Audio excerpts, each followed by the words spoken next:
আচ্ছা, আজকে আমরা ক্লাস 11 এর শর্ট অ্যান্সার টাইপের এই বৃত্তর শর্ট অ্যান্সার টাইপের কোশ্চেন নাম্বার 28 থেকে শুরু করছি। কোশ্চেনটা আছে x square plus Y square minus 4x minus 10y minus 7 equal to 0 এবং 2x square plus 2y square minus 5x plus 3y plus 2 equals to 0। বৃত্ত দুটির সাধারণ জ্যার সমীকরণ নির্ণয় করো। দেখাও যে ওই জ্যাটি বৃত্ত দুটির কেন্দ্র বিন্দু দুটির সংযোজক রেখার উপর লম্ব। প্রশ্নে যে দুটো সমীকরণ দেওয়া আছে সেটা হচ্ছে ফার্স্ট সমীকরণটা x square plus Y square minus 4x minus 10y minus 7 equal to 0, এটা এক নম্বর। এটা আমার সাধারণ আকারে রয়েছে, তাহলে এর থেকে আমরা এর কেন্দ্রটা জেনে নিতে পারি। কেন্দ্রটা হচ্ছে 2,5। আর সিমিলারলি সেকেন্ড ইকুয়েশন যেটা দেওয়া আছে 2x square plus 2y square minus 5x plus 3y plus 2 equal to 0।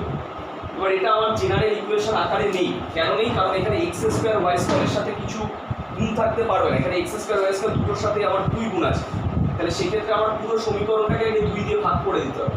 That is x square plus Y square minus 5/2x plus 3/2y plus 1 equal to 0। এটা হচ্ছে 2 নম্বর। এবার এটা আমার জেনারেল ফরম্যাটে এসছে, তাহলে এর থেকে এর কেন্দ্রটা আমরা ডিফাইন করতে পারি। দ্যাট ইজ 5/4 আর মাইনাস 3/4 হলো। প্রথম কথা হচ্ছে বৃত্ত দুটো এইভাবে আছে, তার সাধারণ জ্যা বের করতে বলেছে, মানে বৃত্ত দুটো এইভাবে আছে।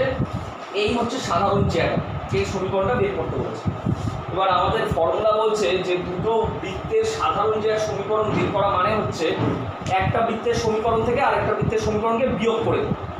জেনারেলি ফর্মুলাটা আমাদের ওইভাবে মুখস্থ করে না লিখলেও হবে, একদম কি যে কোনো একটা বৃত্তের সমীকরণ থেকে একটা বৃত্তের সমীকরণকে বাদ দিয়ে দিতে হবে। তাহলে আমরা 1 মাইনাস 2 করে পাই বা 2 মাইনাস 1, যেটা খুশি। 1 মাইনাস 2 করলাম।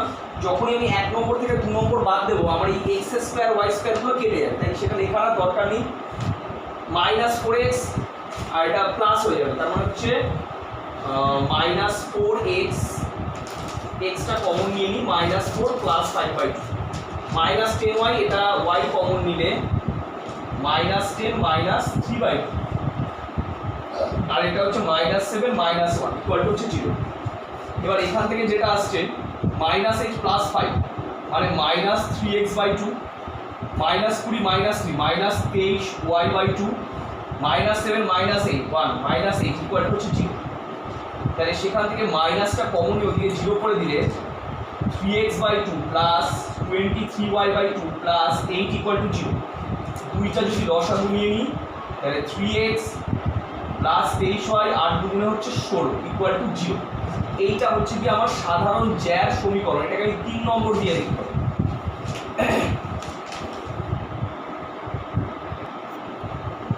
এবার কোশ্চেনের সেকেন্ড পার্টে আমাকে যেটা দেখাতে বলেছে, এই হচ্ছে আমার সাধারণ জ্যার সমীকরণটা বেরিয়েছে, যেটা এটা প্রশ্নে প্রমাণ করতে বলেছে সেকেন্ড পার্টে যে দেখাও যে এই জ্যাটা বৃত্ত দুটোর কেন্দ্রবিন্দু দুটির সংযোজক রেখার উপর লম্ব। মানে এই হচ্ছে একটা বৃত্তের কেন্দ্র, যেটা মনে করো আমাদের বেরিয়েছে 2,5।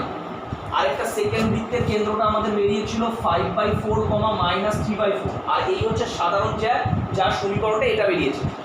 আমাকে দেখাতে হবে এই জ্যা আর কেন্দ্রবিন্দু দুটো সংযোজক রেখা পরস্পর লম্ব। তো খুব ইজি জিনিস, আমরা দুটো সরল রেখাকে লম্ব দেখাবো কীভাবে? যদি আমরা প্রমাণ করতে পারি যে এই রেখার প্রবণতা মানে জ্যার প্রবণতা আর কেন্দ্রবিন্দু সংযোজক রেখা প্রবণতা, এই দুটো প্রবণতার গুণফলটা হচ্ছে -1, তাহলে এই প্রমাণ হয়ে যাবে যে দুটো রেখা পরস্পর লম্ব। বা জ্যার সমীকরণ আমার হাতের কাছেই রয়েছে, এবং একটা সরল রেখার সমীকরণকে আমরা যদি y সমান সমান mx প্লাস c আকারে সাজাতে পারি, তাহলে x এর সাথে যেটা গুণ থাকে সেটাই তার প্রবণতা হয়। তাহলে এই রেখাটার প্রবণতা আমরা ইজিলি বুঝতে পারছি কত হওয়া উচিত। তাহলে সেটাকে যদি একটু সাজিয়ে নিই, মানে 23y equal to minus 3x minus 16, তাহলে y সমান সমান হচ্ছে মাইনাস 3/23 x মাইনাস 16/20। তার মানে সুতরাং জ্যার প্রবণতা slope of the chord minus 3/23, এটা হচ্ছে জ্যার প্রবণতা। এবার আমাকে এই কেন্দ্রবিন্দু দুটো সংযোজক রেখার প্রবণতা বের করতে হবে। আমরা সরলরেখায় শিখেছি যে যদি দুটো বিন্দু জানা থাকে তাহলে সেই রেখার প্রবণতা মানে হচ্ছে y1 minus y2 by x1 minus x2। তাহলে সুতরাং একইভাবে আমি আর লেখাটা লিখছি না, নিজেরা লিখবে। কেন্দ্র বিন্দু দুটির সংযোজক রেখার প্রবণতা, কেন্দ্র বিন্দু দুটির সংযোজক রেখার প্রবণতা y1 minus y2, that is y plus 3/4, y1 minus y2, নিচে হচ্ছে x1 মাইনাস x2, এটা করে 4 5 20 আর 23/4, 4 গুণে 8 থেকে 5 বাদ দিলে হচ্ছে 3/4, 4 কেটে গেলে হচ্ছে 23/3। এটা হচ্ছে আমার সংযোজক রেখার প্রবণতা, এটা হচ্ছে জ্যার প্রবণতা। তাহলে এই প্রবণতা দুটোর গুণফল আমরা বের করি। সুতরাং প্রবণতা দুটির গুণফল কত হচ্ছে -3/23 ইন্টু 23/3, 3 কেটে গেল, গিয়ে হচ্ছে -1। সুতরাং লাস্টে লিখে দিতে হবে জ্যা এবং সংযোজক রেখা পরস্পর লম্ব।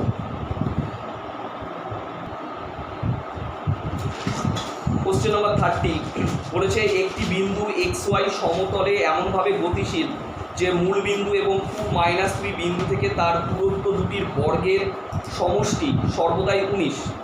দেখাও যে গতিশীল বিন্দুটির সঞ্চার পথ একটা বৃত্ত এবং সঞ্চার পথের সমীকরণটা বের করো। তো আমরা সঞ্চার পথের অঙ্ক আগে অনেকবার করেছি। প্রথম কথা, যে বিন্দুটার কথা বলেছে সেটা xy সমতলে আছে, এর মানেটা কি? মানে 2 ডাইমেনশনাল। xy সমতল মানে হচ্ছে একটা 2 ডাইমেনশনাল পয়েন্ট, এরকম xy টাইপ। ঠিক আছে, সেটা ফার্স্ট কোয়াড্রেন্টে থাকতে পারে, সেকেন্ড, থার্ড, ফোর্থ, যাই হোক। তো এই বিন্দুটারই সঞ্চার পথ বের করতে বলেছে। তার মানে হচ্ছে আচ্ছা, প্রথমে একটা কথা বলে নিই। আমরা জানি যে যার সঞ্চার পথ বের করতে বলে সেই বিন্দুটাকে সাধারণত আমরা HK বা UV এরকম দিয়ে ধরি। এবার এটা কিন্তু যে কোনো কোয়াড্রেন্টে থাকতে পারে। এইবার আমরা প্রশ্নে যে ইনফরমেশান দিয়েছে সেই ইনফরমেশান থেকে এই HK বিন্দু দ্বারা একটা স্যাটিসফাইড সমীকরণ দেখব এবং প্রবাবিলি সেই সমীকরণটা দেখব আমাদের বৃত্তের সমীকরণ রূপে আসে। এটাই ওরা প্রমাণ করতে বলেছে। তো প্রথম কথা, আমরা প্রথমে বিন্দু স্থানাঙ্কটা ধরে নেব। ধরি বিন্দুটি স্থানাঙ্ক HK বা বিন্দুটি HK, জেনারেলি XY ধরা হয় না, HK বা UV দিয়ে ধরা হয়। এবার প্রশ্নে বলেছে এই যে আমি বিন্দুটা ধরলাম, এই বিন্দুটার মূল বিন্দু এবং 2 - 3 বিন্দু থেকে দূরত্ব দুটোর বর্গের সমষ্টি সর্বদাই 19। তাহলে প্রথমে আমরা HK ও 0 0 বিন্দু দ্বয়ের মধ্যের দূরত্বটা বের করি। প্রথমে আমরা HK এবং 0 0 বিন্দু দ্বয়ের মধ্যে দূরত্ব বের করি, যেটা কিনা √H - 0 তার হোল স্কয়ার K - 0 তার whole square, that is √H square plus K square. এতই হয়। এটা হচ্ছে দুটো বিন্দুর মধ্যে দূরত্ব। সেকেন্ড টাইম আমরা HK আর সেকেন্ড পয়েন্ট যেটা আছে 2 - 3, এই দুটো বিন্দুর মধ্যে দূরত্ব বের করব। এই দুটো বিন্দুর মধ্যে দূরত্ব, প্রথম দূরত্বটা আমরা HK 0 0 বিন্দুর মধ্যে দূরত্ব বের করব। যেরকম দুটো বিন্দুর মধ্যে দূরত্বের সূত্র √x1 - x2 তার whole square plus y1 - y2 তার হোল স্কয়ার। সেকেন্ডলি HK আর 2 - 3 বিন্দুর মধ্যে দূরত্ব বের করব, যেটা কিনা √H - 2 তার হোল স্কয়ার K প্লাস 3 তার হোল স্কয়ার। এই দুটো দূরত্ব বের করলাম। এবার অ্যাকর্ডিং টু প্রবলেম, প্রশ্নে কি বলেছে ভালো করে বুঝতে হবে। প্রশ্নে আমাকে বলে দিয়েছে এই যে HK বিন্দু থেকে মূল বিন্দুর দূরত্ব এর বর্গ, বর্গ মানে রুটটা উঠে যাবে। আবার HK বিন্দু থেকে 2 - 3 বিন্দু এর বর্গ মানে এই দূরত্ব যেটা বেরিয়েছে বর্গ করে রুটটা উঠে যাবে। ওই দুটো বর্গের সমষ্টি 19 বলে দিয়েছে। সো অ্যাকর্ডিং টু প্রবলেম এটার বর্গ মানে √H square plus K square তার হোল স্কয়ার প্লাস আবার √H - 2 তার হোল স্কয়ার প্লাস K - 3 তার হোল স্কয়ার স্কয়ার হচ্ছে 90। তা স্কয়ার করে দিলে রুটটা উঠে যায় H square plus K square, এখানে রুটটা উঠে যাবে। ফর্মুলায় ভেঙে দিলে H স্কয়ার - 4H প্লাস 4, এটা K square - 6K plus 9 = 90। H square মানে 2H স্কয়ার, K স্কয়ার মানে 2K স্কয়ার, 4H -4H আছে মানে -4H -6K, 4 আর 9 13, 19টা এদিকে আনলে -6, 13 - 19 হচ্ছে -6। 2 দিয়ে ডিভাইড করে দিলে h square plus k square minus 2h minus 3k minus 3 equal to 0। এই আসলো আমার h কে দিয়ে স্যাটিসফাইড ইকুয়েশন। এবার এই বিন্দুটার সঞ্চার পথ মানে কি, বিন্দুর এই জায়গাটা আমি বাঁদিকে লিখছি, বিন্দুটার সঞ্চার পথ মানে, সুতরাং বিন্দুর সঞ্চার পথ মানে h এর জায়গায় x আর k এর জায়গায় y, h এর জায়গায় x আর k এর জায়গায় y, এটি হচ্ছে বৃত্তের সমীকরণ।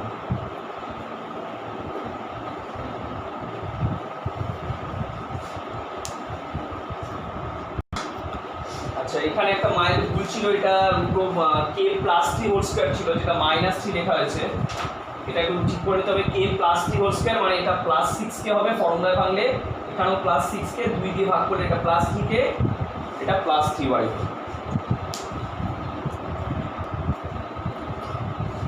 Short answer type question number 33 বলেছে থিটার সব মানের জন্য প্রমাণ করো যে y equal to x tan theta এবং x sin cube theta plus y cos cube theta equal to a sin theta cos theta এই সরলরেখা দুটোর ছেদ বিন্দু সঞ্চার পথ একটা বৃত্ত, বৃত্তটা সমীকরণ বের করো।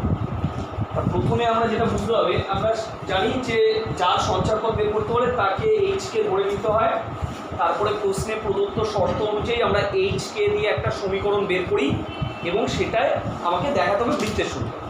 তো এখানে আমরা h কে ধরবো না, মানে ধরবো না বলতে আমাকে এখানে প্রশ্নে দুটো সরলরেখার সমীকরণ এইভাবে দিয়েছে, একটা হচ্ছে y equal to x tan theta, আর দ্বিতীয় সরলরেখার সমীকরণটা এইভাবে দিয়েছে x sin cube theta plus y cos cube theta equal to a sin theta cos theta. এই 1 নম্বর আর 2 নম্বর এই সরলরেখা দুটোর ছেদ বিন্দু যেটা, তার সঞ্চার পথটা একটা বৃত্তের সমীকরণ। তো একভাবে আমরা যেতে পারি যে আমি ধরে নিলাম যার সঞ্চার পথ বের করতে বলে, মানে ছেদ বিন্দুটার সঞ্চার পথ বের করতে বলেছে, তো আমি ধরে নিলাম 1 নম্বর আর 2 নম্বরের ছেদ বিন্দুটা হচ্ছে h কে, যেটা আমি করতে পারতাম যে 1 আর 2 এর ছেদ বিন্দুটাকে h কে ধরছি। এবার যেহেতু আজকে এই দুটো সরলরেখার ছেদ বিন্দু, এটা 1 নম্বর এটা 2 নম্বর, এর ছেদ বিন্দু যদি আমি h কে ধরি, তার ছেদ বিন্দুটা তার মানে কি, সেটা 1 নম্বরের ওপর আসবে আবার অ্যাজ ওয়েল অ্যাজ 2 নম্বরের উপর আসবে, তার মানে সেটা দুটো সমীকরণকেই কী করা উচিত, স্যাটিসফাই। সেখান থেকে h কে দিয়ে দুটোকেই স্যাটিসফাই করিয়ে তারপরে বাকিটা সেম প্রসেসে আমরা h কে দিয়ে বের করি। কিন্তু যেহেতু অলরেডি আমার দুটো সমীকরণ দিয়েই দিয়েছে প্রশ্নে 1 নম্বর আর 2 নম্বর, জাস্ট তার ছেদ বিন্দু সঞ্চার পথ বের করতে বলেছে, তাই আমরা h কে ধরে এগোই, একদম ডিরেক্ট x y ধরেই অঙ্কটা করছি, যে ফাইনালি আমার ওই মানে কিছুই না, ওই h কে ধরে এগোলে আমার সমীকরণ যা বেরোবে সেখানে h এর জায়গায় x আর k এর জায়গায় y দিয়ে সাবস্টিটিউট করে দিতে হবে, সেটাকে আমরা ডিরেক্টলি ওই x y-টাকেই রেখে এগিয়েছি। তো প্রথম কথা হচ্ছে 1 নম্বর আর 2 নম্বরের ছেদ বিন্দু মানে আমরা জানি সাধারণত দুটো সমীকরণকে সমাধান করতে হবে। এবার এই সমাধানের ব্যাপারটা এখানে অতটা ইজি নয়, মানে আমাদের জেনারেল অপনয়ন বা পরিবর্তন বা যা সমাধানের পদ্ধতি আছে ওই জেনারেল প্রসেসে গেলে আমার ব্যাপারটা একটু গুলিয়ে যাবে। তাহলে কী করা হলো, এটাকে y equal to x tan থিটাকে আমরা একটু ভেঙে নিলাম, মানে এটাকে tan থিটাটাকে ভেঙে আমরা এরকম দেখালাম যে sin theta by cos theta. Then এখান থেকে একটুখানি অনুপাত আকারে নিলাম y by sin theta equal to x by cos theta. এরকম অনুপাত আকারে থাকলে সেই প্রত্যেকটা অনুপাত ইকুয়াল টু আমরা একটা কনস্ট্যান্ট ধ্রুবক রাশি ধরে নিলাম k, y by sin theta সমান সমান x বাই cos থিটা, এই দুটো অনুপাত সমান সমান k। দ্যাট মিনস কি y by sin theta equal to k, আবার x by cos theta equal to হচ্ছে আমার k। সেখান থেকে x ইকুয়াল টু বেরোচ্ছে k cos থিটা আর y ইকুয়াল টু বেরোচ্ছে হচ্ছে k sin থিটা, হয়ে গেল। নেক্সট এই যে x আর y এর মানটা বেরোলো, এই x আর y এর মানটা দ্বিতীয় সমীকরণটাকে সিদ্ধ করবে। কেন করবে, কারণ 1 নম্বর আর 2 নম্বরের ছেদবিন্দু মানেই হচ্ছে যে সেই ছেদবিন্দুটা 1 নম্বরকেও সিদ্ধ করবে আবার 2 নম্বরকেও সিদ্ধ করবে। তাহলে এই যে 1 নম্বরটাকে এক্সপ্রেশন মানে এক্সপান্ড করে আমরা x আর y এর যে দুটো মান পেলাম, সেই মান দুটোকে দিয়ে আমি দ্বিতীয় সমীকরণটাকে স্যাটিসফাই করাবো। তাহলে x এর জায়গায় আমি বসাচ্ছি k cos থিটা আর y এর জায়গায় বসাচ্ছি k sin theta, just simple বসানো হয়েছে। বাদিকের এক্সপ্রেশনটা থেকে আমরা k sin theta cos theta common নিতে পারি, তাহলে পড়ে থাকে sin square plus cos square theta. ডান দিকে a sin theta cos theta ছিল, sin theta cos theta both সাইডে কেটে গেছে, আর এটা ভ্যালু তো 1, তার মানে k ইকুয়াল টু a থাকছে। তো তাহলে k ইকুয়াল টু যদি a হয়, তার মানে x ইকুয়াল টু হচ্ছে a cos থিটা আর y সমান সমান হচ্ছে a sin থিটা, হয়ে গেল। এবার এই দুটো ফাইনাল পেয়ে গেলাম, জাস্ট বোথ সাইডকে স্কোয়ার করে অ্যাড করে দিচ্ছি, মানে এক্স স্কোয়ার প্লাস ওয়াই স্কোয়ারটা বের করছি। এদিকে হচ্ছে a square cos square theta, এদিকে হচ্ছে a square sine square theta. তাহলে x square plus Y square হচ্ছে এ স্কোয়ার কমন নিলে cos square plus sine square হচ্ছে 1, তাহলে x square plus Y square equal to A square. যদি HK নিয়ে করতাম জাস্ট কিছু তফাৎ হতো, আমার এখানে এইচকে দিয়ে এক প্রসেস হতো, কোনো কিছু আলাদা না। যেগুলো এক্স ওয়াই দিয়ে করেছি এইচকে দিয়ে করে করে করে করে এখানে আসতো H square plus A square equal to A square, তারপরে সঞ্চার পথ মানে এইচ এর জায়গায় এক্স আর কে এর জায়গায় এইটুকুই ডিফারেন্স হতো। তাই এটা কিরকম বৃত্ত হয়, এটা হচ্ছে এমন একটা বৃত্তের সমীকরণ যার কেন্দ্রটা হচ্ছে 0। আচ্ছা, শর্ট অ্যান্সার টাইপের কোশ্চেন নাম্বার 38টা বলেছে কোনো সমতলের ওপর অবস্থিত দুটো নির্দিষ্ট বিন্দু থেকে একটা গতিশীল বিন্দুর দূরত্ব দুটির অনুপাত ধ্রুবক করে দেখাও যে গতিশীল বিন্দুর সঞ্চারপথ একটা বৃত্ত। তো এখানে প্রশ্নে পড়ে আমরা যেটা বুঝতে পারছি, প্রশ্নে অ্যাকচুয়ালি 3টে বিন্দুর কথা আছে, এর মধ্যে দুটো বিন্দু পার্টিকুলার নির্দিষ্ট, ঠিক আছে, মানে এরা চেঞ্জ হচ্ছে না, এটা ফিক্স। আরেকটা গতিশীল বিন্দু মানে মুভিং পয়েন্ট, ওই মুভিং পয়েন্টের সাথে দুটো ফিক্স পয়েন্ট যেটা বলেছে, বিন্দুগুলো একটাও বলেনি, আমাকে ধরে নিতে হবে। তো ওই মুভিং পয়েন্ট যেটা গতিশীল বিন্দু তার সাথে দুটো নির্দিষ্ট বিন্দু যে দূরত্ব দুটো, সেই দুটো দূরত্বের অনুপাত ধ্রুবক কনস্ট্যান্ট, দেখাও যে গতিশীল বিন্দুর সঞ্চারপথ একটা বিন্দু। দেখা যাক। তো প্রথম কথা, এখানে পুরোটাই আমার কনসিডারেশনের উপর ডিপেন্ড করছে, মানে কী বলবো, অঙ্কটা একটা লজিক্যাল যুক্তিভিত্তিক। তো প্রথমে আমরা যেটা করছি, আমরা ধরে নিই বোঝার সুবিধার জন্য দুটো নির্দিষ্ট বিন্দু, আমি সাপোজ এরকম ধরলাম, এ বি ধরলাম আর সি ডি ধরলাম, এই দুটো ফিক্স পয়েন্ট নির্দিষ্ট বিন্দু। আর যার সঞ্চারপথ বের করতে বলেছে সেই বিন্দুটাকে আমরা ধরে নিলাম এইচকে। এইচকে ধরলে আমার মনেও থাকবে, কারণ আমরা সাধারণত যার সঞ্চারপথ বের করতে বলি তাকে আমরা এইচকেই ধরি। তো গতিশীল বিন্দু স্থানাঙ্কটাকে আমি এইচকে ধরলাম। এবার ওদের কথা অনুযায়ী আমি ডাইরেক্ট একবারে চলে আসছি অঙ্কে। ওদের কথা অনুযায়ী এইচকে বিন্দুর সাথে এবি বিন্দুর দূরত্ব, আবার এইচকে বিন্দুর থেকে সিডি বিন্দুর দূরত্ব, এই যে দুটো দূরত্ব, এই দুটো দূরত্বের অনুপাত ধ্রুবক। তো আমি আর অত কিছু না লিখে ডাইরেক্ট মেন জায়গাটায় চলে যাচ্ছি, ভালো করে বুঝে নিবি। আবার বলছি, এই গতিশীল বিন্দু, এই গতিশীল বিন্দু, এটার থেকে এবির দূরত্ব নির্দিষ্ট বিন্দুর দূরত্ব, আর এইচকে থেকে সিডি এই নির্দিষ্ট বিন্দুর দূরত্ব, এই দুটো দূরত্বের যে অনুপাত সেটা ধ্রুবক। তো অ্যাকর্ডিং টু প্রবলেম বলে আমরা একদম ডিরেক্ট অঙ্কে চলে গেলাম। একটু লিখে নিতে পারি যে এইচকে এবং এবি এর মধ্যে দূরত্ব, দুটো বিন্দুর মধ্যে দূরত্বের সূত্র H minus A whole square plus K minus B তার হোল স্কোয়ার বাই, এই দুটো বিন্দুর মধ্যে দূরত্ব হচ্ছে H minus C whole square plus K minus D তার হোল স্কোয়ার, এই দুটো দূরত্বের অনুপাত ধ্রুবক।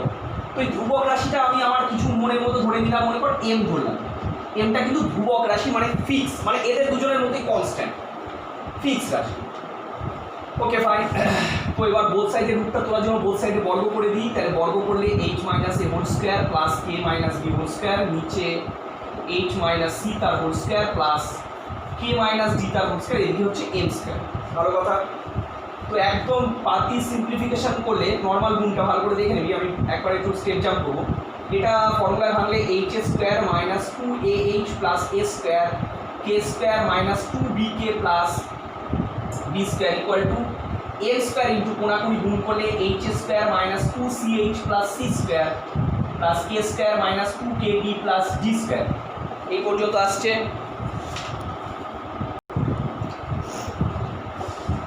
আচ্ছা, তো আমরা যদি সাইডটাকে কমন নিয়ে নিই, সবগুলোকে একদিকে আসে, একটু স্টেপ জাম্প করবো। এইচ স্কোয়ার কমন নিচ্ছি, তাহলে এইচ স্কোয়ার এদিকে 1 মাইনাস এদিকে এম স্কোয়ার, এইচ স্কোয়ারটা এদিকে আসলে 1 minus M square.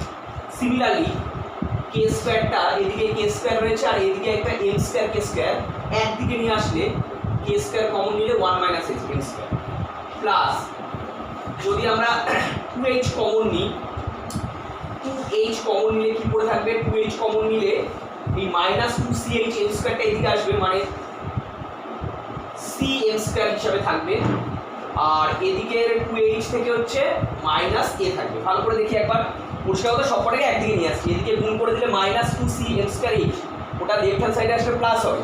2h common নিয়েছি তাই c m square minus a একইভাবে 2k মানে হচ্ছে 2k কমন নিলে হচ্ছে ওদিক থেকে আসবে dm স্কয়ার আর এদিকে মাইনাস বিটা পড়ে থাকবে। আর কনস্ট্যান্ট হিসাবে কি থাকবে? কনস্ট্যান্ট হিসাবে a স্কয়ার থাকবে, b স্কয়ার থাকবে, a square plus b square minus m square c square, আর কি আসবে minus m square d square. এত বড় একটা পুরোটা একটাই কিন্তু রাশি, একদম এখান থেকে শুরু হয়েছে। এবার এই যে h স্কয়ার বা k স্কয়ার দুটোর সাথেই সহগ আমরা দেখতে পাচ্ছি 1 মাইনাস m স্কয়ার আছে। এই h স্কয়ার আর k স্কয়ারের সাথে কিছু থাকবে না এই রাশিটা, তার মানে 1 মাইনাস m স্কয়ারটাকে দিয়ে পুরো এক্সপ্রেশনটাকে আমরা ভাগ করে দেবো, যেটা আমরা বৃত্তের ক্ষেত্রে করে থাকি। তাহলে দাঁড়ায় h square plus k square 2h cm square minus a by 1 minus m square plus 2k dm square minus b by 1 minus m square plus a square plus b square minus m square c square minus m square d square by 1 minus m square equal to হচ্ছে 0। এবং লাস্টে নিজেরা লিখে নেবে নির্ণেয় সঞ্চার পদ বলে, যেখানে h আছে সেখানে x লিখবি, যেখানে k আছে সেখানে y লিখবি, ব্যাস। আর বাকি যা আছে অ্যাজ ইট ইজ রেখে দিবি, যেটা একটা বৃত্তের সমীকরণ।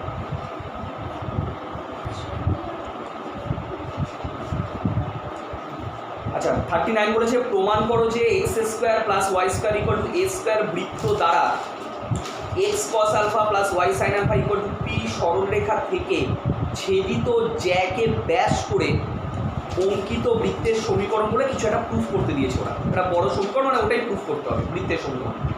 আবার বলছি কোশ্চেনটা, কারণ প্রশ্নের অর্থটা যতক্ষণ আমি বুঝবো অঙ্কটা আমার কাছে ইজি হবে। X square plus Y square equal to A square বৃত্ত দ্বারা এত সরলরেখা থেকে ছেদিত জ্যাকে ব্যাস করে আরেকটা বৃত্ত আঁকা হয়েছে, ওই বৃত্তের সমীকরণটা প্রুফ করতে বলেছে। সো কনসেপ্ট যেটা বলছে, এই হচ্ছে আমার গিভেন সার্কেলটা X square plus Y square equal to A square, এটা সার্কেলটা দেওয়া আছে, ভালো কথা। আর এই সার্কেলটাকে একটা জ্যা ছেদ করেছে, এই যে জ্যা মানে আমরা সবাই জানি বৃত্তের পরিধির ওপর দুটো বিন্দুর সংযোজন রেখা জ্যা। এই জ্যাটার সমীকরণ প্রশ্নে বলেছে x cos alpha plus Y sine alpha equal to p. এই বৃত্তটা এই যে জ্যাটা ছেদ করেছে, এই জ্যাটাকে ব্যাস করে আরেকটা বৃত্তের সমীকরণ আছে, সেটা প্রমাণ করতে বলেছে প্রশ্নে ফাইনাল। এই জ্যাটাকে ব্যাস করে যে বৃত্তে, যে ডটেড যে সার্কেলটা আমি দেখতে পাচ্ছি, এই বৃত্তের সমীকরণটা প্রশ্নে আমাকে ওটা প্রুফ করতে বলেছে। তো আমি জাস্ট কনসেপ্ট ওয়াইজ বলি, যদি আমি কোনোভাবে এই বৃত্তের সমীকরণটা তৈরি করতে পারি, সাপোজ করতে পারে, নিশ্চয়ই আমি তার কেন্দ্রটাও বুঝতে পারবো। একটা বৃত্তের সমীকরণ জেনারেল ফর্মে তৈরি করতে পারলেই আমরা তার কেন্দ্রটা বুঝতে পারি ওই মাইনাস জি মাইনাসের ফর্মুলা থেকে।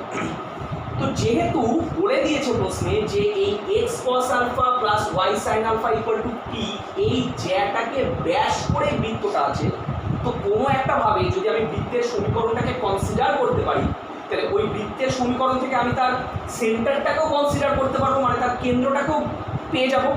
এবং যেহেতু জ্যাটা ব্যাস করে বৃত্তটাকে আঁকা হয়েছে, তার মানে ওই যে কেন্দ্রটা পাবো, সেই কেন্দ্রটা এই জ্যার সমীকরণটা ওরফে ব্যাসের সমীকরণটাকে কি করা উচিত?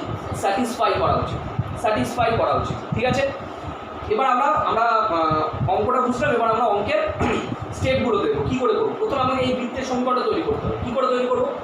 এই বৃত্তটা অ্যাকচুয়ালি গিভেন সার্কেল, মানে X square plus Y square equal to A square, আর এই যে সরলরেখাটা এদের দুজনের ছেদ বিন্দুগামী বৃত্ত।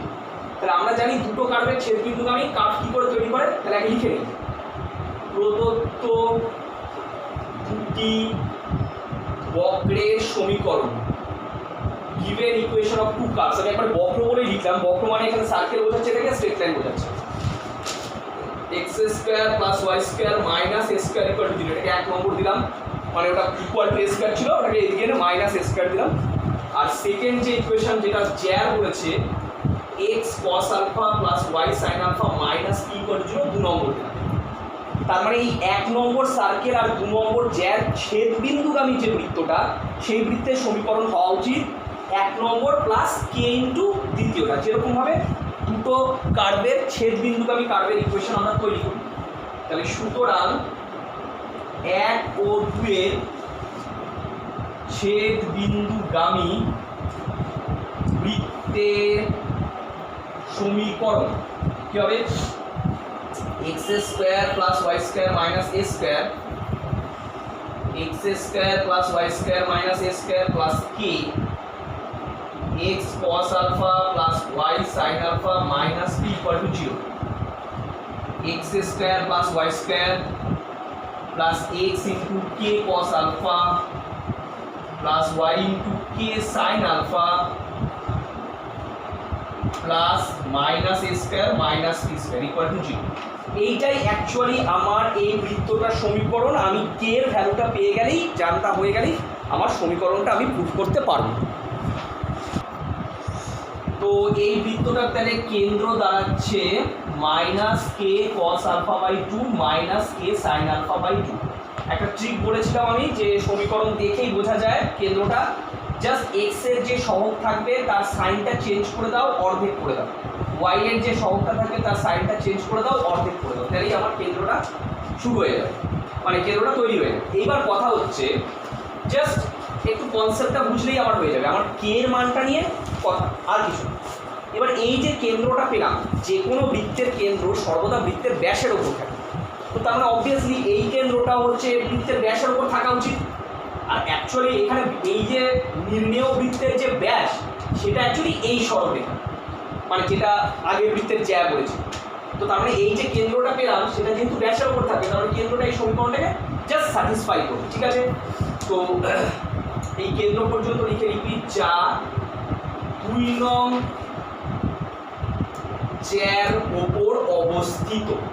কেন ব্যাপারটা আবার বলছি, যেহেতু এই জ্যাটাকে ব্যাস করে বৃত্ত আছে, কেন্দ্র সর্বদা বৃত্তের ব্যাসের ওপর থাকে। তো কেন্দ্র আমার বেরিয়েছে এটা, তার মানে অবভিয়াসলি কেন্দ্রটা এই সমীকরণটাকে স্যাটিসফাই করবে। তাহলে এক্স এর জায়গায় আমরা বসিয়ে দিচ্ছি মাইনাস কে কস আলফা, মানে কস স্কোয়ার হয়ে যাবে আলফা বাই 2। এটা হবে minus k sine square alpha by 2 equal to হচ্ছে পি। তাহলে এখান থেকে মাইনাস কে বাই 2টা কমন নিলে cos square plus sine square that is 1 equal to p. তাহলে কে ইকুয়াল টু হচ্ছে মাইনাস 2পি। কে ইকুয়াল টু আমার যেটা বেরোচ্ছে মাইনাস 2পি। তো আলটিমেট সমীকরণ যেটা বেরোয়,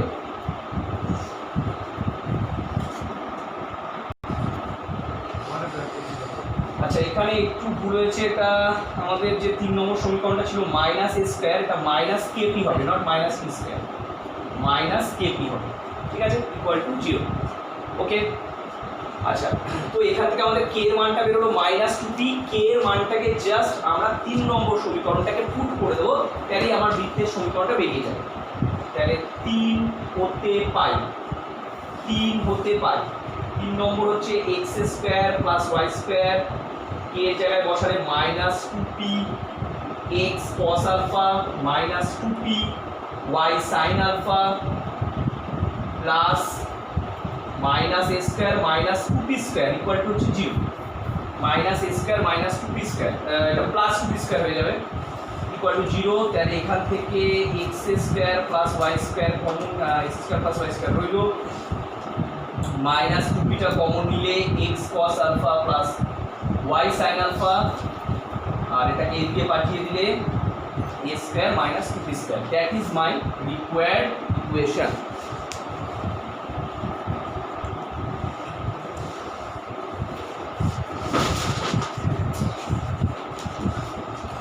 আচ্ছা, কোশ্চেন নাম্বার 8 বলেছে প্রমাণ করো যে X square plus Y square plus 4x minus 10y minus 20 equal to 0 এবং X square plus Y square minus 4x minus 4y plus 4 equal to 0 বৃত্ত দুটো পরস্পর অন্তঃস্পর্শ করে। এটা অঙ্কের প্রথম পার্ট, অন্তঃস্পর্শ করে দেখাতে হবে। তারপরে বলেছে এদের সাধারণ স্পর্শকের সমীকরণ, ওটা সেকেন্ড পার্ট। তো সেকেন্ড পার্টটা নিয়ে আমি পরেই আলোচনা করছি, প্রথমে ফার্স্ট পার্টটা নিয়ে আলোচনা করি। দুটো বৃত্তের সমীকরণ দেওয়া। প্রথমে বলে রাখি, আমরা ক্লাস 10-এ স্পর্শক সংক্রান্ত উপপাদ্য বলে একটা চ্যাপ্টার ছিল, সেই চ্যাপ্টারে শিখেছিলাম যে দুটো বৃত্ত পরস্পরকে বহিঃস্পর্শ করতে পারে, আবার দুটো বৃত্ত পরস্পরকে অন্তঃস্পর্শ করতে পারে। দুটো বৃত্ত পরস্পরকে বহিঃস্পর্শ করতে পারে, দুটো বৃত্ত পরস্পরকে অন্তঃস্পর্শ করতে পারে।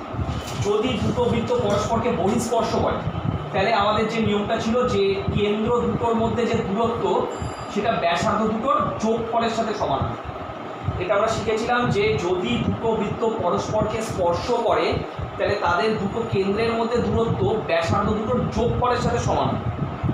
আবার যদি দুটো বৃত্ত পরস্পরকে বহিঃস্পর্শ করে, তাহলে কেন্দ্র দুটোর মধ্যে যে দূরত্ব, এটা মনে কর বাইরের বৃত্তের কেন্দ্র, আর এটা দ্বিতীয় মানে ভেতরের বৃত্তের কেন্দ্র, যদি অন্তঃস্পর্শ করে তাহলে কেন্দ্র দুটোর মধ্যে দূরত্ব এই ব্যাসার্ধ দুটোর বিয়োগফলের সাথে সমান।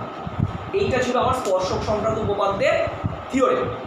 আরেকবার বলছি, দুটো বৃত্ত পরস্পরকে বহিঃস্পর্শ করা মানে কেন্দ্র দুটোর মধ্যে দূরত্ব ব্যাসার্ধ দুটোর যোগফলের সাথে সমান হবে। দুটো বৃত্ত পরস্পরকে অন্তঃস্পর্শ করে, দ্যাট মিনস কি কেন্দ্র দুটোর মধ্যে দূরত্ব ব্যাসার্ধ দুটোর বিয়োগফলের সাথে সমান হবে। এবার এখানে প্রশ্নের দুটো বৃত্তের সমীকরণ দিয়ে আমাকে প্রমাণ করতে বলেছে যে অন্তঃস্পর্শ করে। তা অন্তঃস্পর্শ মানে আমি কেন্দ্র পাবো, ব্যাসার্ধ পাবো।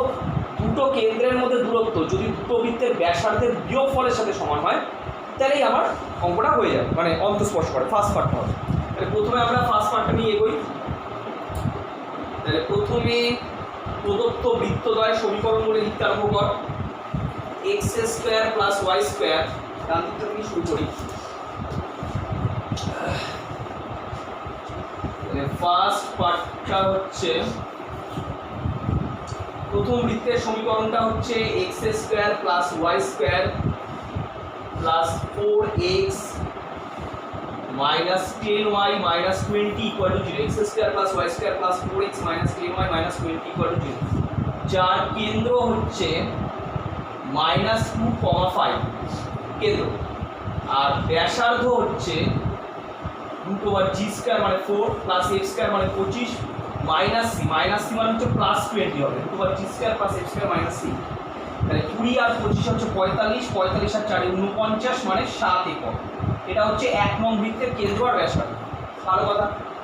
এবার দ্বিতীয় বৃত্তের সমীকরণটা প্রশ্নে বলেছে x square plus Y square minus 4x minus 4y plus 4 equal to 0। এটাকে 2 নম্বর দিলাম। দ্বিতীয় বৃত্তের কেন্দ্র, এই দ্বিতীয় বৃত্তের সমীকরণ যার কেন্দ্রটা হচ্ছে 2,2 আর ব্যাসার্ধ হচ্ছে √g স্কোয়ার মানে 4 প্লাস x স্কোয়ার মানে 4 মাইনাস c মানে -4 4 কেটে গেল, তাই হচ্ছে 4 মানে হচ্ছে 2 একক। ঠিক আছে, তার মানে এটা হচ্ছে বড় বৃত্ত। 1 নম্বরটা বড় বৃত্ত কারণ এর ব্যাসার্ধ বড়।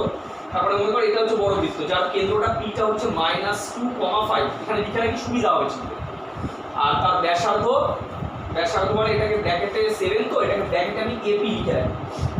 প্রত্যেকের চিত্রটা বোর্ড থেকে এঁকে নেবে, তাহলে সুবিধা হবে, বুঝতে সুবিধা হবে। AP-টা হচ্ছে আমার 7 একক, আর এর কেন্দ্রটা হচ্ছে Q, এটা হচ্ছে P, আর এর কেন্দ্রটা Q-টা হচ্ছে 2,2, যার ব্যাসার্ধ 2 একক হচ্ছে AQ।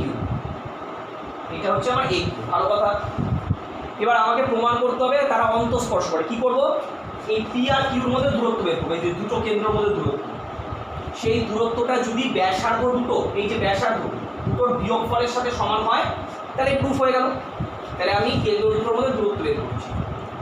সুতরাং PQ দুটো কেন্দ্রের মধ্যে দূরত্ব, ফর্মুলা বলছে x1 মাইনাস x2 তার whole square plus y1 minus y2 তার হোল স্কোয়ার, -2 -2 হচ্ছে -4 তার স্কোয়ার হচ্ছে 16, 3 16 আর 9 25, 25কে রুট করে 5, আর ব্যাসার্ধ দ্বয়ের বিয়োগফলটাও কত হচ্ছে? ব্যাসার্ধ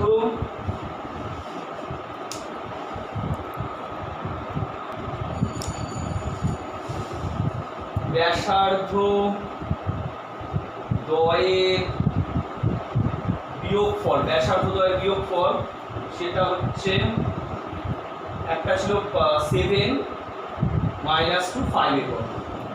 তারপরে দুটো সেম বেরোচ্ছে, ব্যাসার্ধ বিয়োগফল আর কেন্দ্রের মধ্যে দূরত্ব। সুতরাং বৃত্তদ্বয় পরস্পর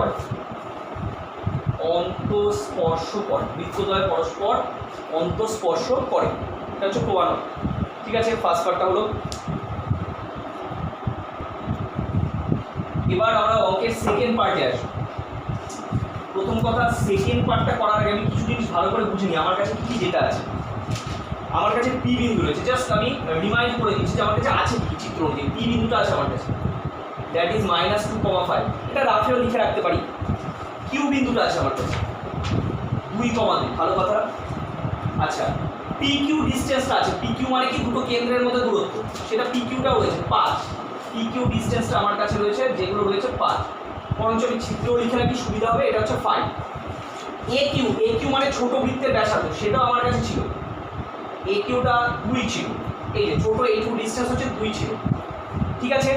তাহলে এবার এই যে রেখাটা দেখতে চিত্রের দিকে ফলো কর, আমাকে অ্যাকচুয়ালি সাধারণ স্পর্শক মানে কিন্তু এই স্পর্শকটা বের করতে হবে, খুব ভালো করে বুঝে নেব। সাধারণ স্পর্শক এই কনসেপ্টটাও আমাদের স্পর্শক সংক্রান্ত উপপাদ্যে ছিল, যে দুটো বৃত্ত যেখানে গিয়ে স্পর্শ করছে সেই স্পর্শ বিন্দুতে যে স্পর্শকটা, that is called a common tangent বা সাধারণ স্পর্শক। তার মানে এই যে স্পর্শকটা রয়েছে এটাই হচ্ছে সাধারণ স্পর্শক। এবার কথা হচ্ছে আমার কাছে দুটো জিনিস দরকার। আমি যদি কোনোভাবে এই এপি রেখার সমীকরণটা বের করতে পারি, বা বাদ দিয়ে আমি এপি রেখার প্রবণতা পেয়ে যাই কোনোভাবে, আমি যদি এই যে সরলরেখাটা দেখতে পাচ্ছি এই রেখার প্রবণতা বের করতে পারি, তাহলে এই রেখার প্রবণতা পেয়ে গেলে তার লম্ব রেখার প্রবণতাও পেয়ে যাব। কি করে? সাপোজ এপি রেখার প্রবণতা যদি এম হয়, তাহলে লম্ব মানে তার সাথে যে স্পর্শ তার প্রবণতা হওয়া উচিত -1/m। কেন? কারণ দুটো লম্ব রেখার প্রবণতা দুটোর গুণফল কত হওয়া উচিত? -1। তো কথার অর্থ হচ্ছে যে কোনোভাবে যদি আমি এই রেখাটা অনুভূমিক এপি রেখার প্রবণতা পেয়ে যাই, তাহলে তার লম্ব রেখার প্রবণতাটা জাস্ট -1/m করে পেয়ে যাবো, ভালো কথা। আর যদি আমি হয়তো প্রবণতা পেয়ে গেলাম লম্ব রেখার, আমি যদি কোনোভাবে এ বিন্দুটা, এই স্পর্শ এ বিন্দুটা বের করে ফেলতে পারি, তাহলে যে সরলরেখার প্রবণতা জানা থাকে আর একটা বিন্দু জানা থাকে, সেই সরলরেখার সমীকরণের সূত্রটা আমার এটা ছিল।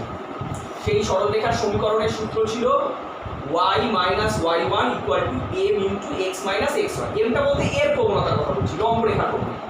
এর প্রবণতা জানা থাকলো আর কোনোভাবে যদি আমি স্পর্শ বিন্দুটা পেয়ে যাই, তাহলে সরলরেখার সমীকরণের যে সূত্রটা, যে কোনো একটা বিন্দু জানা থাকলে আর প্রবণতা জানা থাকলে সরলরেখার সমীকরণ দিয়ে আমি স্পর্শকের সমীকরণটা বের করতে পারবো। তো প্রথমে আমরা পি কিউ রেখার প্রবণতাটা বের করে নিই। পি কিউ রেখার প্রবণতা, যে কোনো সরলরেখার প্রবণতার ফর্মুলা আছে দুটো বিন্দু জানা থাকলে y1 - y2 / x1 - x2। y1 মানে হচ্ছে 5 -2 / x1 - x2, -2 - 3 / -4। এটা হচ্ছে আমার পি কিউ রেখার প্রবণতা। যেহেতু স্পর্শকটা পি কিউর সাথে লম্বভাবে আছে, তাহলে অবভিয়াসলি স্পর্শকের প্রবণতা 4/3 হওয়া উচিত, মাইনাসটা এলিমিনেট হয়ে যাবে। সুতরাং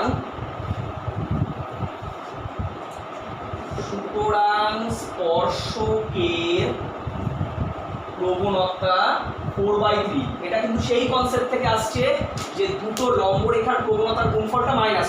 যেহেতু পি কিউ প্রবণতা -3/4 এসছে, তাহলে তার স্পর্শকের প্রবণতা 4/3 পেয়ে গেলাম।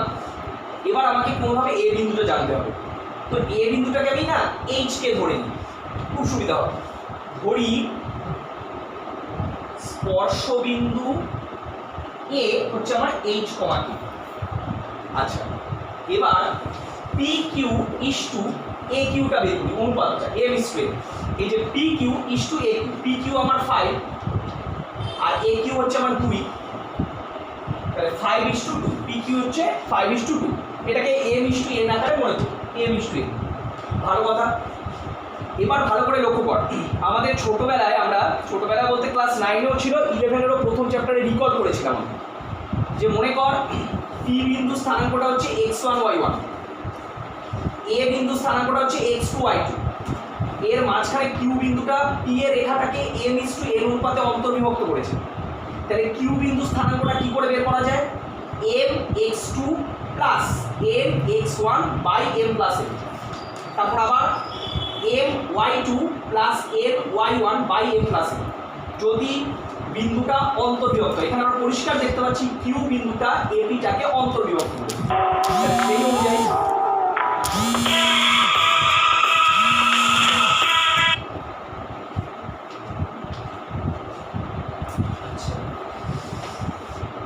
তো যেহেতু কিউ বিন্দু এপি রেখাংশকে 5:2 অনুপাতে অন্তর্বিভক্ত করে, সুতরাং কিউ স্থানাঙ্ক ডাইরেক্ট ফর্মুলা mx2 মানে 5h প্লাস nx1 মানে 2 × -2 মানে -4 বাই m প্লাস n মানে 7, তারপরে my2 মানে 5k, তারপরে প্লাস ny2 মানে 10 5 গুণে 10 বাই m প্লাস n মানে হচ্ছে 7। এবার কিউ বিন্দুটা প্রশ্নে দেওয়া আছে, মানে প্রশ্নে বলতে আমরা বের করেছি কেন্দ্রটা 2,2, তাহলে সেখান থেকে আমরা বলতে পারি কিউ বিন্দু অলরেডি বেরিয়ে গেছে আমার কেন্দ্রটা 2,2, তাহলে 5h মাইনাস 4/7টা হচ্ছে 2। সুতরাং 5h মাইনাস 4/7 ইকুয়াল টু 2। সেখান থেকে 5h মাইনাস 4 হচ্ছে 14, 5h 14 আর 4 হচ্ছে 18, h হচ্ছে 18/5। এদিকে 5k প্লাস 10/7 ইকুয়াল টু হচ্ছে 2, তাহলে 5k প্লাস 10 ইকুয়াল টু 7 গুণে 14, 5k ইকুয়াল টু হচ্ছে 4, k ইকুয়াল টু হচ্ছে 4/5 হয়ে গেল। তাহলে স্পর্শবিন্দু পেয়ে গেলাম। সুতরাং স্পর্শবিন্দু হচ্ছে 18/5, 4/5। তাহলে আমার সবকিছু রেডি হয়ে গেছে। স্পর্শকের প্রবণতা পেয়ে গেছিলাম, স্পর্শকের প্রবণতা হচ্ছে 4/3 বেরিয়েছে। আর বিন্দুটাও পেয়ে গেছি, বিন্দুটা হচ্ছে আমার 18/5, 4/5, মানে x1 জানি m জানি। সুতরাং সাধারণ স্পর্শকের সমীকরণ, common tangent, equation of common tangent, y minus y1 মানে 4/5, m হচ্ছে 4/3, x মাইনাস x1। এটাকে সিম্পলিফাই করে সমীকরণটা বের করো, নিজেরা করে নাও।